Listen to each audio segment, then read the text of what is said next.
Welcome to the bold analysis. Today, Raila Odinga has shocked Azimio supporters when he said in a live interview that Azimio has changed the tact and is not going to, they will not go to Statehouse. Not all the protesters, they not carry the crowd to Statehouse, but they will get a delegation to take their memorandum to Statehouse. And that has really kept me a little bit worried, or rather shocked. However, the details are emerging about an urgent meeting that was convened on Saturday morning.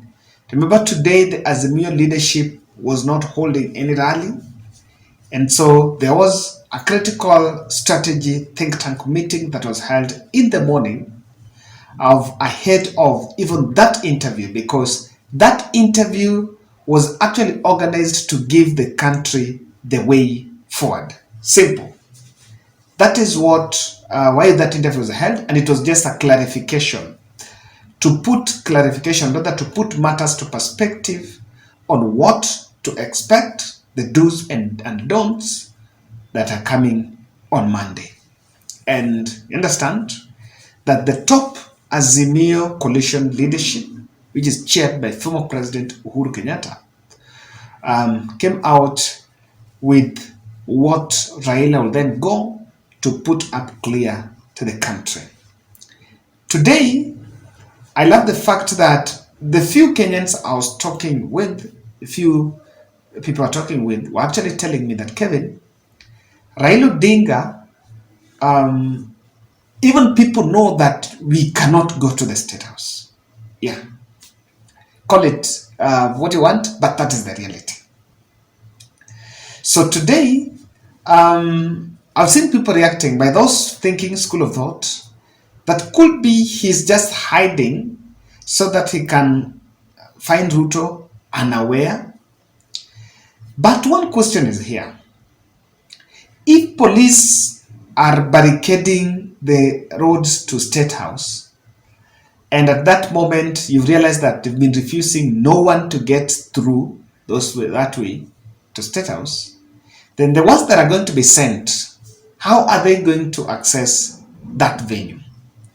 That is one question, and it's a very big dilemma. Number two, if they are to try to attempt in the individual capacity, maybe you get some few lawyers, how do you think the security officers there are going to handle them? Could they be arrested on trespassing? Could they be blocked? And that's why I'm saying that I know many people are looking at it as though it's a bad strategy, but I want you to imagine a situation where, because as what Raila is saying, that the protesters will protest in town, but then some few delegates will be dispatched to Statehouse to take the memorandum of understanding if William Ruto is going to be on Statehouse on Monday. So, and I know that on Monday, I think the 25th is next week.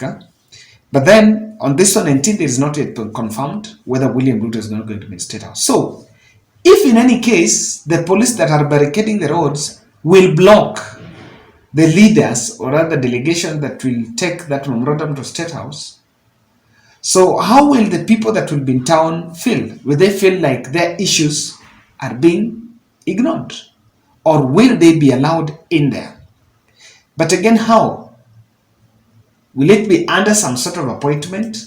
Because I know it's not very easy to meet the president. You can't just walk in there and get the president. So it's a very critical aspect that if Ruto will come out and receive that memorandum, because he's been pitching himself as the man who follows the rule of law, then Kenyans are waiting to see if he will come out and receive it. If you ask me, and I know people have been flooding my inbox asking, Kevin, what is your position? Why that Azimio has changed that strategy? Why Raila Odinga has changed that strategy that he said in that interview?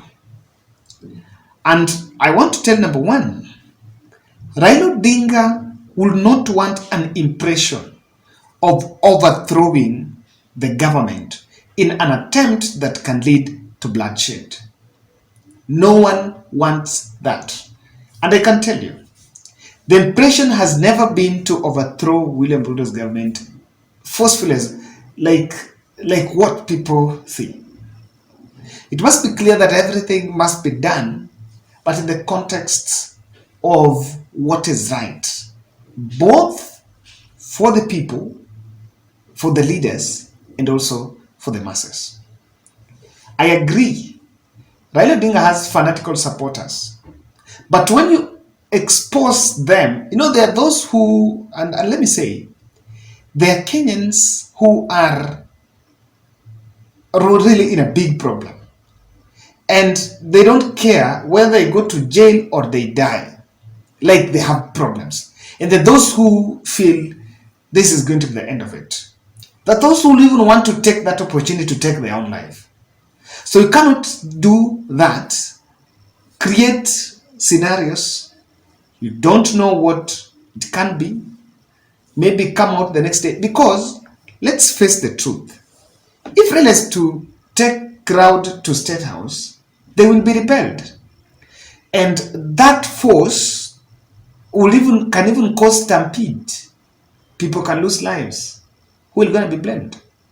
I know we want to say it's William Ruto, but again, Raila Odinga will also carry a portion of that blame. So from my end, I think that meeting, they did not want to create that impression. And the reason why they would actually avoid that impression is because, according to William Ruto and the handlers here, is Uhuru Kenyatta is overthrowing Ruto. That is what people see. Because Uhuru had a fallout with William Ruto, now he's in power. But at the end of the day, Uhuru has also been saying he anatambua Raila. You saw the leaders went to Mount Kenya. They're telling Mount Kenya people that the person doing all these things is former President Uhuru Kenyatta. So I have to be very honest that by all means, protecting lives comes first, primary to everything. These are not things that people don't want to say. These are things that people don't want to say, but that is the reality. There is no way you want Raila to carry all that crowd. First, you don't know the size of the crowd. You don't know the size of the crowd. And why that statement needs to come up, because people are asking, why did it have to come now? This is it. Raila, between Saturday, Sunday, the best they can do is to manage the expectations of the public. Because if you can't control messaging now, then when people get to town in their numbers, and I can tell you the number can be very huge, when they get to town in their numbers, you may not control them. And now that is my problem. That you may fail to control the crowd. And then the control starts controlling you, that's when you miss the point. The other thing I see is that I think Raila Odinga is avoiding a confrontation. The UDA and the Kenya Kwanza bloggers are running with the narrative that Raila is going to town to cause chaos. That's it. No one is talking about Raila is protesting about the cost of living and electoral justice. They're just saying that this is his brand of politics and is going town to cause chaos. So, what do you need to do? You don't need to fall into that trap. So that himself he has said that he's not taking people to Statehouse.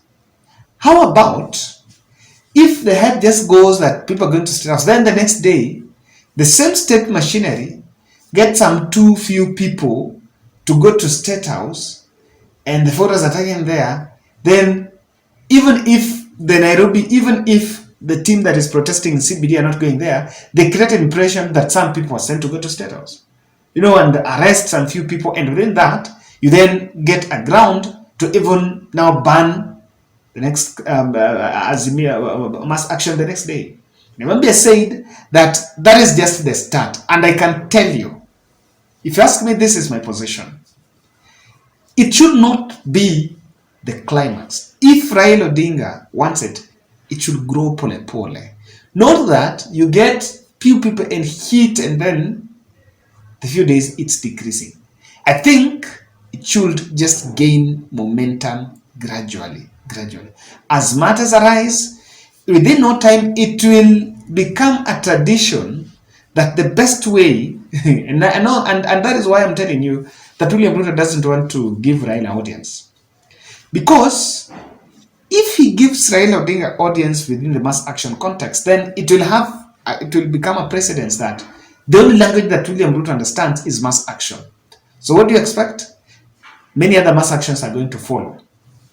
Now, chaotic scenes would actually make the mass action disruptive and not disruptive and destructive, but not constructive.